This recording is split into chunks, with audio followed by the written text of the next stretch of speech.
രാം നാരായണ രാം. പ്രകൃതിയിൽ നിന്ന് നമ്മൾ എന്ത് പ്രചോദനം പ്രാപിക്കുന്നു? ഏതെല്ലാം കാര്യങ്ങളിൽ പ്രചോദനം ലഭിക്കുന്നു? ഒരു പക്ഷി വളരെ വേഗത്തിൽ ആകാശത്തിൽ പറക്കും. ഉയരത്തിൽ നിന്ന് അതിന്റെ ചെറിയ കണ്ണിലൂടെ വെള്ളത്തിനുള്ളിൽ നീന്തുന്ന മീനുകളെ എളുപ്പത്തിൽ കാണും. തുടർന്ന് അതിന്റെ ലക്ഷ്യം സാധ്യപ്പെടുത്താൻ അവരെ വെള്ളത്തിൽ നിന്ന് പിടിക്കും. ഇത് കാണുകയും ശാസ്ത്രജ്ഞന്മാർക്ക് ഈ ആശയം ലഭിക്കുകയും നമുക്ക് ആകാശത്ത് പറക്കാമെന്ന് അവർ കരുതുകയും ചെയ്തു. പിന്നീട് വിമാനങ്ങളും റാക്കറ്റുകളും കണ്ടുപിടിച്ചു. എന്നാൽ ഇതിനെ നിർമ്മിക്കാൻ ഉപയോഗിച്ച മെറ്റീരിയലുകൾ എവിടെ നിന്നുണ്ടായിരിക്കുന്നു? പക്ഷികൾ പറക്കുമ്പോൾ അവൻ കഴിക്കുന്ന ഭക്ഷണം എവിടെ നിന്നുണ്ടായിരിക്കുന്നു? ഇത് ചിന്തിക്കേണ്ട ഒരു വിഷയമാണല്ലോ. ഈ കാര്യങ്ങളെല്ലാം പ്രകൃതിയിൽ നിന്നാണ് ലഭിക്കുന്നത്. ഭൂമിയിൽ ഇന്നുള്ള എല്ലാം പ്രകൃതിയുടെ ദാനമാണ്, പ്രകൃതിയുടെ പ്രതിഫലം തന്നെ. നമ്മൾ എപ്പോഴും പ്രകൃതിയുടെ ആരാധന ചെയ്യണം, അതിനെ ഓർക്കണം. ആകാശത്തിന് നന്ദി പറയണം, കാരണം അത് നമ്മൾക്കു ഈ ജീവിതവും എല്ലാ ഭൗതിക സുഖങ്ങളും നൽകുന്നു. നമ്മൾ നമ്മുടെ ജീവിതം പ്രകൃതിയെ ബോധ്യത്തിൽ വെച്ച് അവിടെ നിന്നു പ്രചോദനം ലഭിച്ച് ജീവിക്കണം. കാരണം പ്രകൃതിയാണ് നമ്മെ സുസ്ഥിരമാക്കുകയും പ്രത്യാശയുള്ളവരാക്കുകയും ചെയ്യുന്നത്.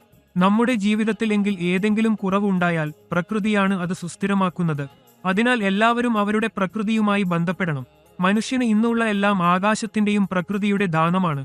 ആകാശം, ഭൂമി, വെള്ളം, വായു, ശക്തി എന്നിവയിലെ പഞ്ചഭൂതങ്ങൾക്കാണ് എല്ലാം ആശ്രിതമായിരിക്കുക. ഇവ ഇല്ലെങ്കിൽ മനുഷ്യൻ ശ്വാസമെടുക്കാനോ ജീവിക്കാൻ കഴിഞ്ഞേക്കാനോ കഴിയുകയില്ല. ആകാശം പ്രകൃതിയുടെ സൃഷ്ടി ചെയ്തു, സൃഷ്ടി അവൻ തന്നെ. ഇവിടെയെല്ലാം പരസ്പരം ബന്ധപ്പെടുന്നവയാണ്. ഇതിൽ നിന്നാണ് നമ്മൾക്ക് ശക്തി ലഭിക്കുന്നത്. നമ്മുടെ ചൈതന്യം ഉണർന്നു, നമ്മുടെ വിവേകം രൂപപ്പെടുന്നു. മനുഷ്യൻ ചെയ്യുന്ന കാര്യങ്ങൾ ശരിയാണോ തെറ്റാണോ എന്ന് നമ്മുടെ വിവേകം കാണിക്കുന്നു. നമ്മുടെ മനസ്സിൽ വാസം ചെയ്യുന്ന വിവേകം തന്നെയാണ് നമ്മുടെയോ മനസ്സും. അത് നമ്മെയെല്ലാം കാണിക്കൂപ്പായിരിക്കും. എപ്പോഴും തെറ്റായൊരു പ്രവൃത്തി ചെയ്താൽ വിവേകം നമ്മെ ജാഗ്രതയോടെ സൂചിപ്പിക്കും, ഇത് തെറ്റായാണ്, ചെയ്യരുത്. ആകാശത്തിൽ ഒരിക്കലും ആരും മറ്റൊരാളുമായി വശവ്യവഹാരം അല്ലെങ്കിൽ ദ്വേഷം പുലർത്തുന്നില്ല. പക്ഷേ ഭൂമിയിൽ ഓരോരുത്തരും മറ്റൊരാളോട് യുദ്ധവും ദ്വേഷവും സൂക്ഷിക്കുന്നവർ. ഈ ബുദ്ധിമുട്ടുകൾക്ക് ഞങ്ങൾക്ക് ഒരു ദുർബലമായ മനോഭാവത്തിൽ വിശ്രമിക്കപ്പെടുന്നു.